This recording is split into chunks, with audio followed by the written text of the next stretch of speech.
Hello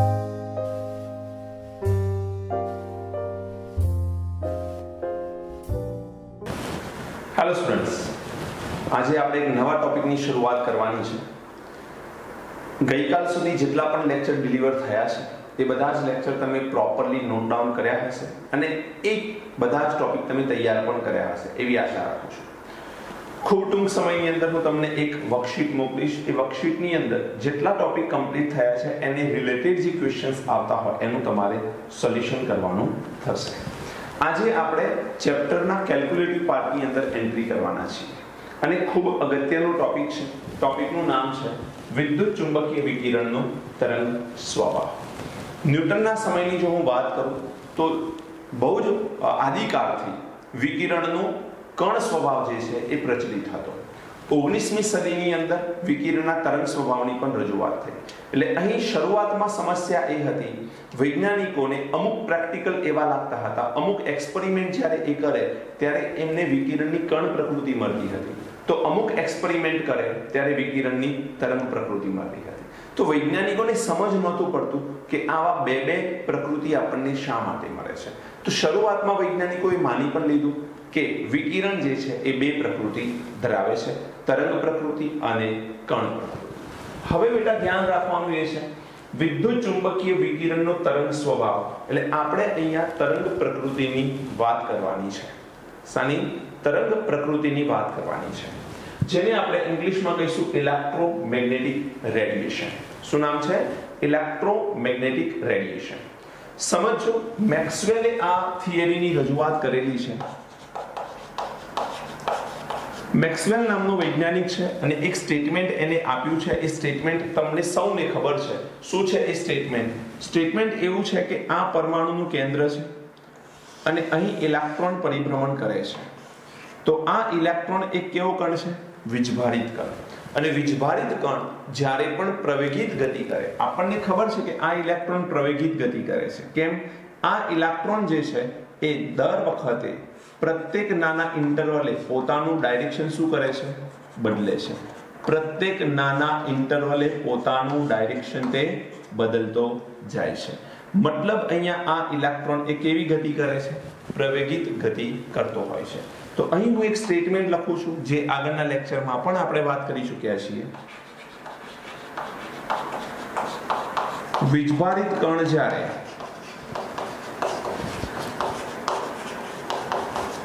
પ્રવેગિત ગતિ કરે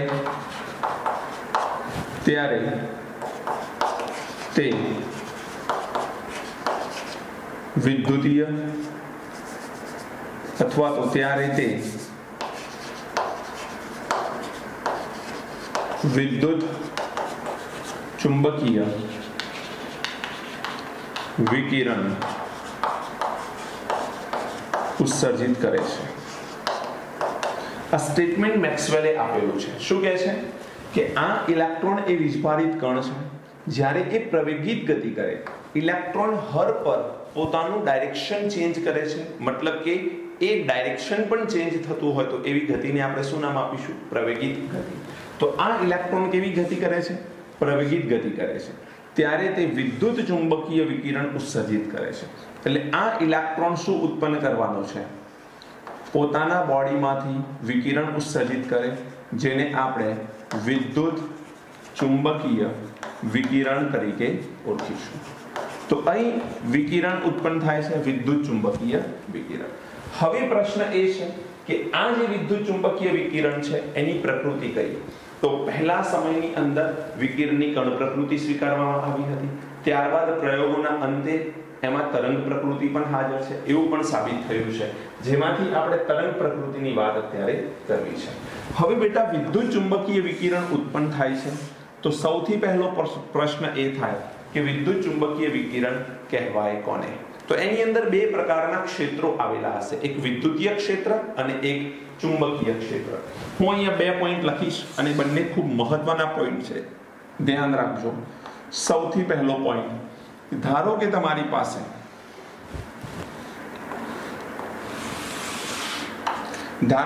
પાસે આ x અક્ષ અને આ તમારી પાસે y અક્ષ છે। તો z અક્ષ ક્યાં હશે બેટા? મારું બોર્ડ છે એ 2 ડાયમેન્શન છે, 1 અને 2 ડાયમેન્શનમાં બોર્ડ છે. ત્રીજું ડાયમેન્શન મારે ડ્રો કરવું હોય તો હું આ રીતે ડ્રો કરીશ, રાઈટ? મતલબ કે આ લંબ જેમ પેન ને રાખી છે એ રીતે અહીંયા ત્રીજું એક ડાયમેન્શન આવશે જેને આપણે z તરીકે ઓળખીશું. પરંતુ એને આપણે અલગ રીતે રજૂ કરીએ તો કંઈક આ રીતે હું એને રજૂ કરી શકીશ. આ z છે. ત્રાંસુ રજૂ કરું છું એનો મતલબ એ છે કે એ આ રીતે અહીંયા લંબ છે. હવે સમજો કોઈ પણ વિકિરણ જે હશે, વિદ્યુત ચુંબકીય વિકિરણ, એમાં બે પ્રકારના ક્ષેત્રો આપણને જોવા મળે. વિદ્યુત ચુંબકીય વિકિરણ છે એ બે પ્રકારના ક્ષેત્રો ધરાવતું હોય છે. એક ક્ષેત્રને કહેવામાં આવે છે વિદ્યુતીય ક્ષેત્ર, તો બીજા ક્ષેત્રને કહેવામાં આવે છે ચુંબકીય ક્ષેત્ર. આવા બે પ્રકારના ક્ષેત્રો તે ધરાવતું હોય છે. હવે વિદ્યુતીય ક્ષેત્ર અને ચુંબકીય ક્ષેત્ર કેવી રીતે રજૂ થાય? તો તમારી પાસે અહીંયા x અક્ષ છે. જો હું બિલકુલ x અક્ષને ઉપર આ રીતે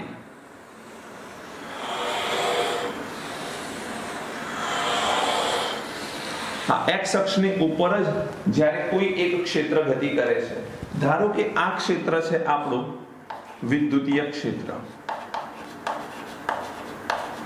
આ શું છે? વિદ્યુતીય ક્ષેત્ર.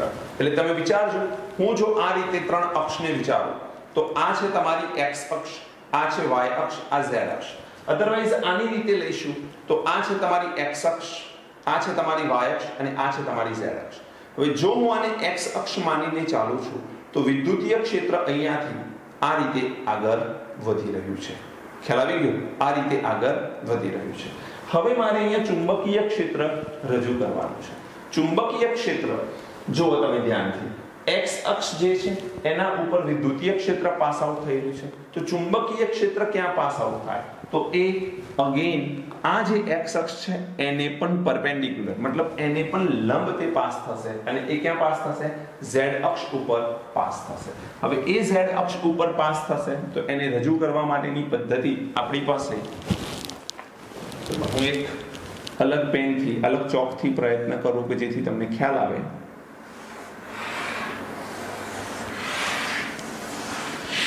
Like this. તો આ જે છે એ આ રીતે છે. સમજવાની વાત એ છે કે તમારી પાસે આ અક્ષ કઈ છે? y, આ કઈ છે x અને આ કઈ છે z. તો આ રીતે જે વિકિરણ નીકળ્યું, આ રીતે જે ક્ષેત્ર ઉત્પન્ન થાય છે આ x અક્ષની ઉપર, એને આપણે શું નામ આપીશું? વિદ્યુતીય ક્ષેત્ર. જ્યારે આ અક્ષ ઉપર જે ઉત્પન્ન થાય છે આ રીતે, એને આપણે શું નામ આપીશું? ચુંબકીય ક્ષેત્ર. આ બંને ક્ષેત્રોને બરોબર ધ્યાનથી જોશો તો એકબીજાને લંબ જોવા મળે છે. એટલે અહીં ચુંબકીય ક્ષેત્ર અને વિદ્યુતીય ક્ષેત્ર બંને એકબીજાને લંબ છે. એટલું જ નહીં, તમે જ્યારે વિદ્યુતીય ક્ષેત્ર અને ચુંબકીય ક્ષેત્ર તેમજ એની પસાર થવાની દિશા જોશો તો એ પણ એકબીજાને કેવી હોય છે? લંબ હોય છે. મેઇન પોઈન્ટ એ છે અહીંયા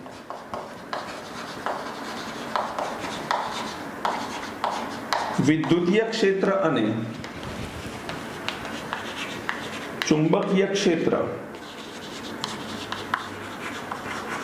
એકબીજાને પરસ્પર લંબ હોય છે. એકબીજાને પરસ્પર કેવા હોય છે? લંબ હોય છે. આ ધ્યાન રાખીશું.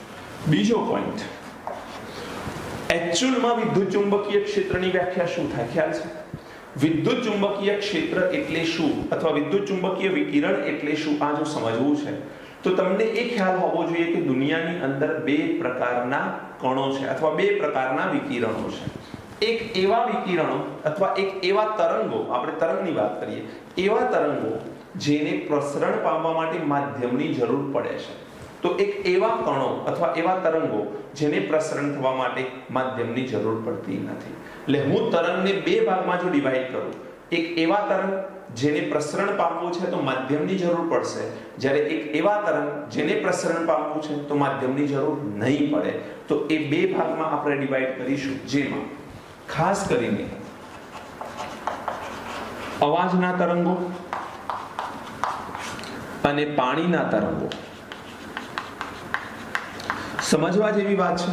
હું બોલું છું તમને સંભળાય છે, એનું કારણ એ છે કે અવાજ એ માધ્યમમાં પ્રસરણ પામે છે. શૂન્યાવકાશમાં ઊભો રહી અને જો અવાજના તરંગોનું પ્રસરણ કરાવવામાં આવે તો પ્રસરણ થશે નહીં, એટલે શૂન્યાવકાશની અંદર અવાજ સંભળાશે નહીં આપણને.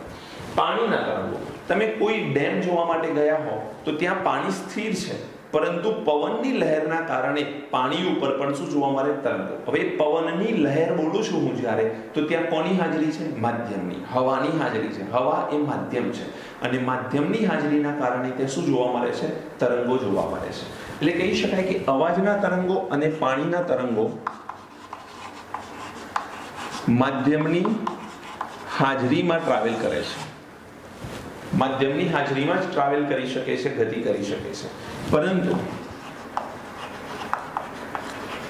વિદ્યુત ચુંબકીય વિકિરણ એ એવા તરંગો છે જેને પ્રસરણ પામવા માટે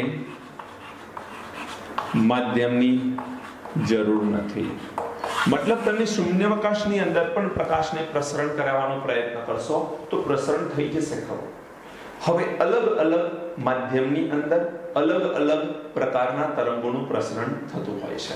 તો આપણે જોઈશું કે આપણે જે માધ્યમની અંદર રહીએ છીએ એ માધ્યમની અંદર અલગ અલગ પ્રકારના તરંગોનું પ્રસરણ કરવામાં આવે છે. એ અલગ અલગ ફ્રીક્વન્સી વાળા, ફ્રીક્વન્સી શું છે, વેવલેન્થ શું છે, આપણે વાત કરીશું હમણાં. પરંતુ અલગ અલગ તરંગોનું આપણે અહીંયા વર્ગીકરણ જોવાનું છે. પણ અહીંયા સ્પેસ ઓછી છે કારણ કે એના માટે ખૂબ વધારે સ્પેસની જરૂર છે. તમે આ નોટ ડાઉન કરી લો, ત્યારબાદ હું તમને એક આખી ડિઝાઇન આપું છું જેની અંદર અલગ અલગ ફ્રીક્વન્સી વાળા તરંગોની હાજરી હશે. ઝડપથી નોટ ડાઉન કરી લો. જો બેટા, મેં અહીંયા એક ફિગર ડ્રો કરેલી છે. આ ફિગરની અંદર અલગ અલગ તરંગ લંબાઈ અને અલગ અલગ આવૃત્તિ પ્રમાણે તરંગોનું વર્ગીકરણ કરવામાં આવ્યું છે. એટલે તરંગો કેટલા પ્રકારના હોય છે અને એમની કઈ ફ્રીક્વન્સી અને કઈ તરંગ લંબાઈ જે છે એમને જુદા પાડે છે. મગજમાં એટલું પહેલા તો હોવું જોઈએ કે તરંગ લંબાઈનું વર્ગીકરણ અથવા તરંગ લંબાઈ અથવા કોઈ પણ તરંગ જે છે એ તરંગ લંબાઈના કારણે જુદો પડે છે, અથવા કહી શકાય તરંગ લંબાઈના કારણે તરંગ અલગ પડતો હોય છે. સમજવા જેવી વાત છે. તરંગનું વર્ગીકરણ કાં તો તમે આવૃત્તિના આધારે કરી શકાય છે કાં તરંગ લંબાઈના આધારે કરી શકાય છે. અહીં નીચેની તરફ જે મેં લખ્યું છે એ છે, આને આ સંજ્ઞા છે એને આપણે લેમ્ડા નામ આપીશું. Lambda, nanometre. આપણે આ બધા જ યુનિટ સમજીશું, એક એક ટર્મને સમજીશું. ખાલી અત્યારે તમે અકોર્ડિંગ ટુ બુક જઈ રહ્યા છીએ આપણે, એટલે આ પોઈન્ટ એમાં એક ફિગર ડ્રો કરેલી છે અને ધ્યાનથી જોઈ લો. આ છે ન્યુ. ન્યુ મતલબ એની આવૃત્તિ અને લેમ્ડા મતલબ એની તરંગ લંબાઈ. આને આપણે ન્યુ કહીશું. શું કહીશું? ન્યુ. NU, new. આને આપણે આવૃત્તિ તરીકે ઓળખીએ છીએ. બાજુમાં મેં HZ લખ્યું છે. HZ નો મતલબ થાય છે હર્ટ્ઝ. હર્ટ્ઝ એ તેનો એકમ છે. લેમ્ડા નેનોમીટરની અંદર અહીંયા આપેલી હોય છે. સૌથી પહેલા જુઓ તો વધુમાં વધુ આવૃત્તિ છે 10⁻²4. ત્યાંથી શરૂ કરીને 10 ની લગભગ એવું કહી શકાય કે 19 ઘાત સુધી ગેમા કિરણો હોય છે. એટલે ગેમા કિરણોની આવૃત્તિ સૌથી વધારે છે. ત્યારબાદ ક્ષ કિરણો 10 ની 18 ઘાતની રેન્જમાં, ત્યારબાદ 10 ની 16 ઘાતની રેન્જમાં પારજાંબલી અલ્ટ્રાવાયોલેટ. પારજાંબલી વિકિરણ છે એ અલગ અલગ રેન્જ ધરાવે છે. તરંગ લંબાઈ પ્રમાણે એને હજુ પણ ઓર વર્ગીકૃત કરવામાં આવે તો 400 થી શરૂ કરી 750. જો આ તરંગ લંબાઈની અલગ રેન્જ લેવામાં આવે, બુકમાં તમે જોઈ શકશો તો અહીંયા બ્લુ કલર અને અહીંયા રેડ ઓરેન્જ કલર તમને આપેલો હોય છે.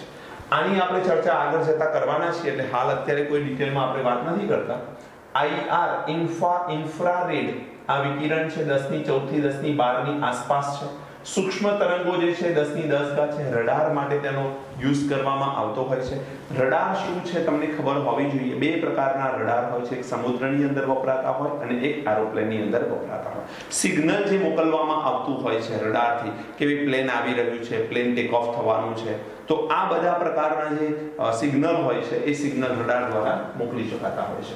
FM અને AM આ તમે જ્યારે ગાડીમાં મુસાફરી કરો છો તે સમયે જે FM સાંભળો છો એ FM ના આ ભાગ છે 10 ની 8 થી 10 ની 6 ઘાતની આસપાસ એના ફ્રીક્વન્સીની વેલ્યુ હોય છે. અને ત્યારબાદ છે દીર્ઘ રેડિયો તરંગો. જનરલ બીજા રેડિયો જે તરંગો આવતા હોય છે એ છે 10 ની 4 થી 10 ની 0 ઘાત સુધી. બેટા અહીં તમારે ખાલી સમજવાનું શું છે, આમાંથી કશું જ યાદ નથી રાખવાનું. તમારે સમજવાનો પોઈન્ટ એ છે આમાં ખાલી કે જુદા જુદા તરંગોની તરંગ લંબાઈ અને આવૃત્તિ કેવી હોય છે? જુદી જુદી હોય છે. બસ આ યાદ રાખો. જુદા જુદા તરંગોની તરંગ લંબાઈ અને આવૃત્તિ કેવી હોય છે? જુદી જુદી હોય છે. હવે આપણે ટર્મ સમજવી છે મેઇન તો, અને એ છે તરંગ લંબાઈ એટલે શું. હવે આપણે તરંગમાં આગળ વધી રહ્યા છીએ અને તમારે હવે જે સમજવાનું છે ને યાદ રાખવું છે હવેનો પોઈન્ટ છે. આ બધું ખાલી ઇન્ફોર્મેટિવ પાર્ટ છે. એટલે ઇન્ફોર્મેશન આપેલી છે આપણે મેળવી લેવાની, એમાંથી કોઈ ક્વેશ્ચન પૂછાતો નથી. પરંતુ હવે જે વાત કરવા જઈ રહ્યું છું એ તમને લોંગ લાસ્ટિંગ જરૂર પડવાની છે. તો આપણે વાત કરીશું પહેલા તરંગ લંબાઈની. તરંગ લંબાઈ શું છે? તો ધારો કે અહીંયાથી તરંગ બહાર નીકળી રહ્યો છે. હવે તરંગ જ્યારે પણ બહાર નીકળશે તો in the form of wave નીકળશે, આપણને ખબર છે. તો વેવના ફોર્મમાં જ્યારે તરંગ બહાર નીકળે તો કંઈક આ રીતે બહાર નીકળશે. બોલો, ખબર પડે છે? એનો મતલબ કે એક લાઈન જે મધ્યમાં ડ્રો કરી છે એનાથી થોડોક ભાગ ઉપર અને નીચે પણ જોવા મળે, એટલે ગર્ત અને શૃંગ કહેવાય. શું કહેવાય? ગર્ત અને શૃંગ કહેવામાં આવે છે. હવે આ જે મિડલ પીક પોઈન્ટનો મિડલ છે અથવા ડાઉન પોઈન્ટનો મિડલ છે, સમજો. ફરી પાછો પીક પોઈન્ટનો મિડલ છે અને ડાઉન પોઈન્ટનો મિડલ છે. તો તમે અહીંયાથી લાઈન દોરી દો, આ લાઈન. તો અહીં જે તમને અંતર જોવા મળે છે એ, અથવા પછી તમે બે ડાઉનવર્ડ્સ જે છે એની વચ્ચેનું અંતર લઈ લો. અહીં જે અંતર જોવા મળે છે એને આપણે લેમ્બડા તરીકે ઓળખીશું. એટલે લેમ્બડા એટલે શું? તો બે ગર્ત કે બે શૃંગ, બે કોન્ઝ્યુગેટિવ મતલબ બે ક્રમશઃ ગર્ત અથવા બે ક્રમશઃ શૃંગ વચ્ચેની લંબાઈ અથવા અંતર, એને એની તરંગ લંબાઈ કહેવામાં આવે છે. બે ગર્ત કે બે શૃંગ વચ્ચેનું અંતર જે છે એને આપણે શું નામ આપીશું? તરંગ લંબાઈ લેમ્બડા તરીકે ઓળખવામાં આવે છે. બોલો, ખ્યાલ આવે છે?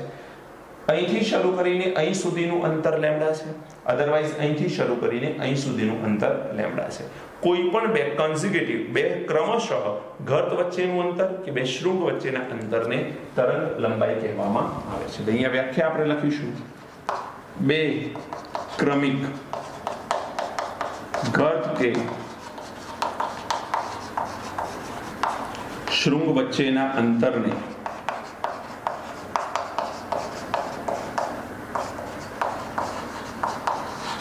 તરંગ લંબાઈ લેમ્બડા કહે છે. બે ક્રમિક ગર્ત કે બે ક્રમિક શૃંગ વચ્ચેના અંતરને તરંગ લંબાઈ લેમ્બડા તરીકે ઓળખવામાં આવે છે. ચલો, હવેનો પોઈન્ટ આવે છે second, which is also important, બહુ મહત્વનો પોઈન્ટ છે. એ છે આવૃત્તિ. આવૃત્તિને આપણે ન્યુ તરીકે ઓળખીશું. વી નથી લખ્યું, જો થોડુંક અલગ ભાગ છે વી કરતા. આને તમે આ રીતે પણ લખી શકો છો. ધીસ ઇઝ ઓલ્સો ફ્રીક્વન્સી, મતલબ આ રીતે લખો અથવા આ રીતે લખો. આને આપણે શું નામ આપીશું? ન્યુ તરીકે ઓળખીશું. હા, તરંગ લંબાઈના કયા કયા એકમો હોય આ થોડું ધ્યાન રાખવાનું છે. તો તરંગ લંબાઈને આપણે મીટરમાં માપી શકીએ છીએ. હવે મીટરનું કન્વર્ઝન આવડવું જોઈએ આપણને. એક એંગસ્ટ્રોમ બરાબર 10⁻10 મીટર. એક એંગસ્ટ્રોમ બરાબર 10⁻10 મીટર. એક નેનોમીટર આપેલું હોય તો 10⁻9 મીટર કહેવાશે. એક નેનોમીટર બરાબર 10⁻9 મીટર. ત્યારબાદ આપણે કન્વર્ઝન લઈ લઈએ એક પિકોમીટર. PM ને કહેવાય છે picometre, not prime minister. 1 PM is equal to picometre, અને પિકોમીટર છે 10⁻12 મીટર. અને લાસ્ટ લઈ લઈએ આપણે એક FM. FM નો મતલબ છે ફેમ્ટોમીટર, that is 10⁻15 મીટર.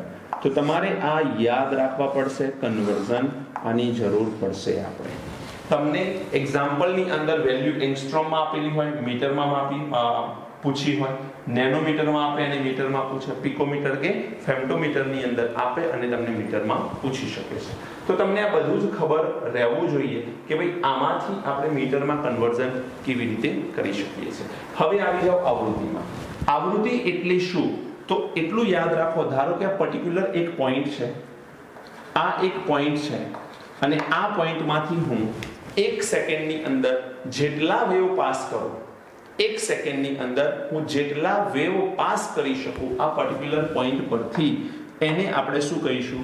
આવૃત્તિ। જેમ કે એક પર્ટિક્યુલર પોઈન્ટમાંથી જેટલા વેવ્સ ઝડપથી ત્યાં પાસ થઈ જશે, જેટલા વેવ 1 સેકન્ડની અંદર ત્યાંથી પાસ થશે, એ ઘટનાને આપણે શું નામ આપીશું? આવૃત્તિ તરીકે ઓળખીશું। એટલે અહીંયા હું વ્યાખ્યા લખવી હોય તો એવી રીતે વ્યાખ્યા લખી શકું છું કે 1 સેકન્ડમાં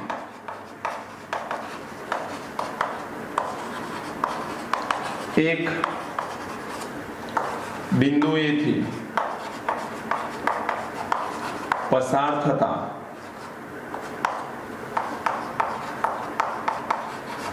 તરંગની સંખ્યાને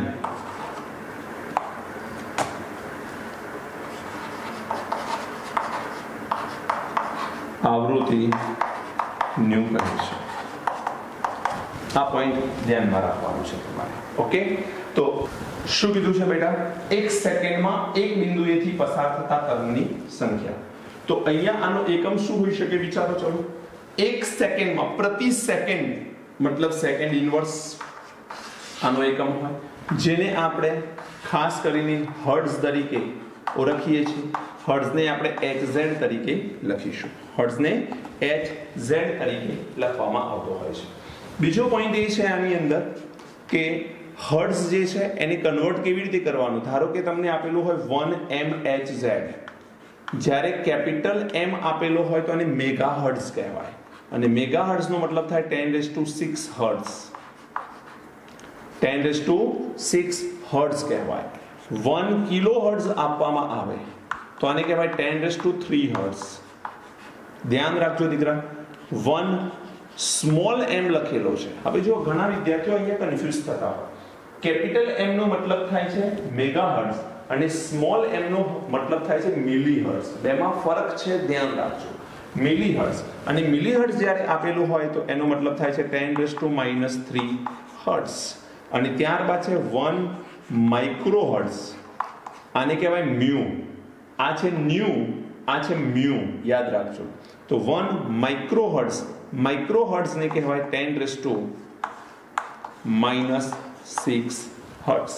ઓકે, તો આ તમને ફ્રીક્વન્સીના ડિફરન્ટ યુનિટ અથવા એકમ જે છે એનું કન્વર્ઝન છે, જે યાદ રાખવું પડશે। આની જરૂર પડશે દીકરા આપણે એક્ઝામ્પલની કેલ્ક્યુલેશન વખતે, એટલે અત્યારે આને યાદ કરી લેજો।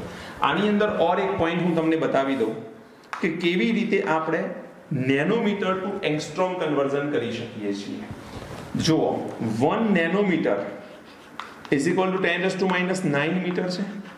માનો કે કોઈ વેલ્યુ નેનોમીટરમાં આપી છે ને એંગસ્ટ્રોમમાં કન્વર્ટ કરવાની પૂછી છે, એંગસ્ટ્રોમ ટુ નેનોમીટર કે નેનોમીટર ટુ એંગસ્ટ્રોમ। તો આપણે એક કામ કરીએ, આપણને ખબર છે કે 1 angstrom is equal to 10⁻⁻ metre.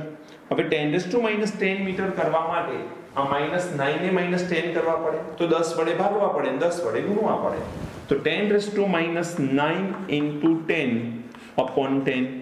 હવે આ જે 10⁻⁹ છે એની નીચે 10⁻⁴ આવી, આ 10⁻⁴ ઉપર જાય એટલે -1 થાય, -9 અને -1 ટોટલ શું થાય? -10।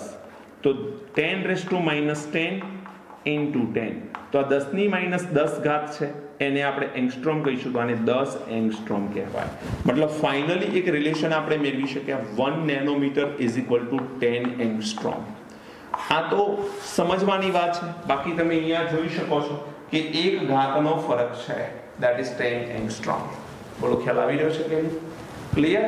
તો આ નોટ ડાઉન કરી લો। હજુ પણ આપણે કેટલીક બીજી વાતો પણ સમજવી છે, કેટલાક નવા ટર્મ સમજવા છે, પહેલા નોટ કરો પછી આપણે ટર્મ સમજીએ છીએ। હવે બેટા એક નવી ટર્મ સમજીએ, આપણે એ જ ટોપિકની અંદર વાત ચાલી રહી છે, એ છે સ્પીડ ઓફ વેવ, તરંગની ઝડપ અથવા તરંગની ગતિ। હવે તરંગની ગતિ કેવી રીતે નક્કી કરી શકાય? તો જુઓ, આ પર્ટિક્યુલર એક પોઈન્ટ છે, અહીંયાથી તરંગ બહાર નીકળે છે। તો તરંગ જ્યારે બહાર નીકળશે તો આ રીતે નીકળશે। તો એમાં બે વસ્તુ તમારે જોવી પડે। નંબર 1 સેકન્ડમાંથી કેટલા તરંગ પસાર થયા, મતલબ કે ફ્રીક્વન્સી, અને બીજું કેટલી તરંગ લંબાઈનો કણ ત્યાંથી પસાર થાય અથવા વિકિરણ પસાર થાય છે। એટલે તરંગ લંબાઈ અને આવૃત્તિ આ બંનેની ગણતરી જો કરતા આવડે તો આપણે તરંગની ઝડપ નક્કી કરી શકીએ છીએ। એટલે તરંગની ઝડપ અથવા તરંગની ગતિ એને આપણે v તરીકે ઓળખીશું। અહીંયા લખીએ, ચલો, તરંગની ઝડપ અથવા વેગ v બરાબર, હવે મેં તમને કઈ બે ટર્મ કીધી બેટા, તો એક કીધું ન્યુ અને એક કીધું લેમ્ડા. આ બંનેનો ગુણાકાર એ તમને શું આપશે? તરંગની ઝડપ આપશે. આ ન્યુ એ શું છે? તો ન્યુ ને આપણે નામ આપીએ છીએ આવૃત્તિ. શું કહીએ છીએ? આવૃત્તિ. અને લેમ્ડા જે છે એને કહેવામાં આવે છે તરંગ લંબાઈ. તો આવૃત્તિ અને તરંગ લંબાઈનો ગુણાકાર એને આપણે તરંગની ઝડપ તરીકે ઓળખીએ છીએ. હવે ધ્યાન એ રાખો કે આપણી પાસે જે વિદ્યુત ચુંબકીય વિકિરણ છે,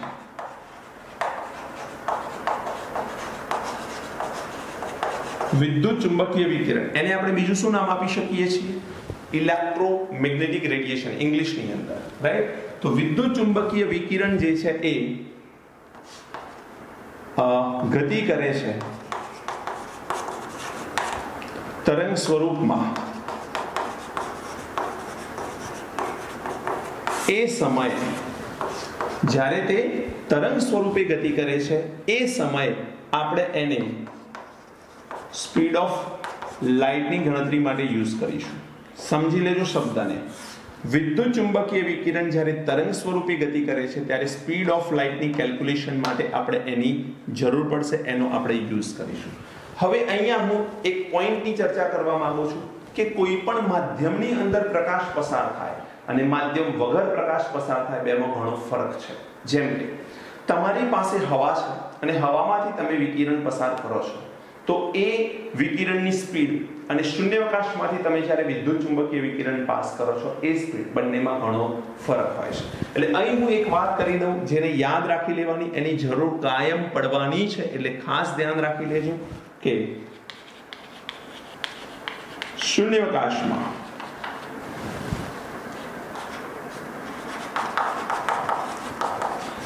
પ્રકાશની ગતિ જે છે એ ફિક્સ હોય છે 3.0 into 10⁸ મીટર પર સેકન્ડ. આને આપણે સી તરીકે જનરલ કેસમાં ઓળખીએ છીએ. સી તરીકે ઓળખીએ છીએ. એટલે આ પણ શું છે દીકરા? ગતિ છે. આ પણ શું છે? ગતિ છે. એટલે વી ગતિ છે, સી પણ ગતિ છે. ફરક એ છે આ શૂન્યાવકાશની અંદર ગતિ છે અને આ માધ્યમની અંદર થતી ગતિ છે. એટલે માધ્યમની હાજરી હોય, હવાની હાજરી હોય, પાણીની હાજરી હોય અને એમાંથી તમે વિકિરણ પસાર કરો છો તો એની ગતિ અલગ હશે. એ ગતિ માપવા માટે આપણે ન્યુ ઇન્ટુ લેમ્ડા કરીશું. સી જે છે એ સીધે સ્વીકારી લેવાનું. 3.0 into 10⁸ મીટર પર સેકન્ડ એની વેલ્યુ થતી હોય છે. અને અહીંયા ન્યુ ઇઝ ઇક્વલ ટુ એક સૂત્ર છે સી અપોન લેમ્ડા.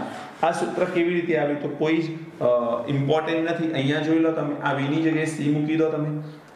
તરંગની ઝડપ એની જગ્યાએ હું શૂન્યાવકાશમાં પ્રકાશની ગતિ સી મૂકી દઉં. ન્યુ અપોન લેમ્ડા, લેમ્ડાને નીચે લાવી દીધું સી અપોન લેમ્ડા. બોલો ખ્યાલ આવે છે કે નહીં? પરંતુ આ કોના માટે વપરાય? તો યાદ રાખજો, આ સૂત્ર એ વિદ્યુત ચુંબકીય વિકિરણ માટે વપરાય. એટલે જ્યારે પણ વિદ્યુત ચુંબકીય વિકિરણ એવું લખીને આપશે એટલે આપણે આ જ સૂત્રનો યુઝ કરીશું અને એમાં સી ની કિંમત ફિક્સ રાખીશું. કેટલી? 3.0 into 10⁸ મીટર પર સેકન્ડ. પરંતુ જો તમને વિદ્યુત ચુંબકીય વિકિરણ સિવાય કોઈક વિકિરણ કહે અને માધ્યમની હાજરી મૂકી દે તો તમારે યાદ રાખવાનું છે nu is equal to v upon lambda. આ સૂત્રનો યુઝ કરવાનો થશે. એટલે આમ જુઓ તો બંને સૂત્રો સમાન છે. ફરક ક્યાં છે? આ સી એ શૂન્યાવકાશમાં પ્રકાશની ગતિ છે, અહીંયા વી જે છે એ માધ્યમની હાજરીમાં ગતિ છે. એટલે અહીં જે વી આપેલો છે આ માધ્યમની હાજરીમાં ગતિ છે.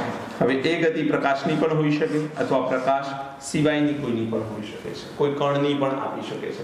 એ દાખલા ગણીશું એટલે ખ્યાલ આવશે.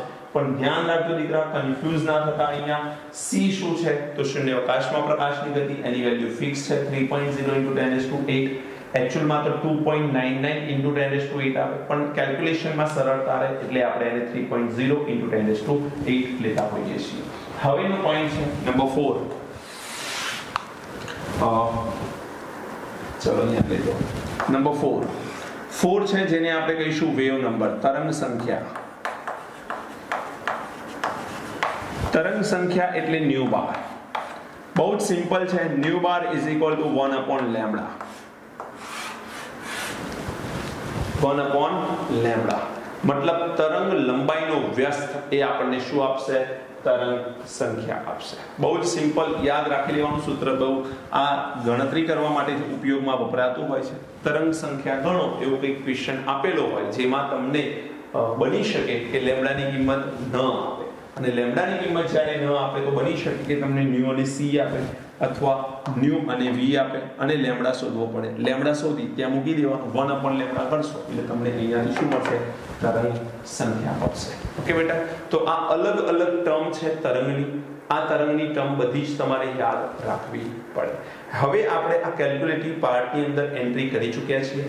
મેક્સ પ્લાન્કની જે થિયરી છે એમાં એક પોઈન્ટ આવશે, એની આપણે ચર્ચા કરવાના છીએ. જો કે આવતીકાલથી આપણે શરૂ કરવાનો વિચાર છે, કારણ કે થિયરી ઘણી મોટી છે. બીજો લગભગ અડધો પોણો કલાક મારે એમાં થઈ શકે, પણ હું તમને થોડોક આઈડિયા આપી દઉં છું એના રિલેટેડ કે કાલે આપણે શું ભણવાનું છે.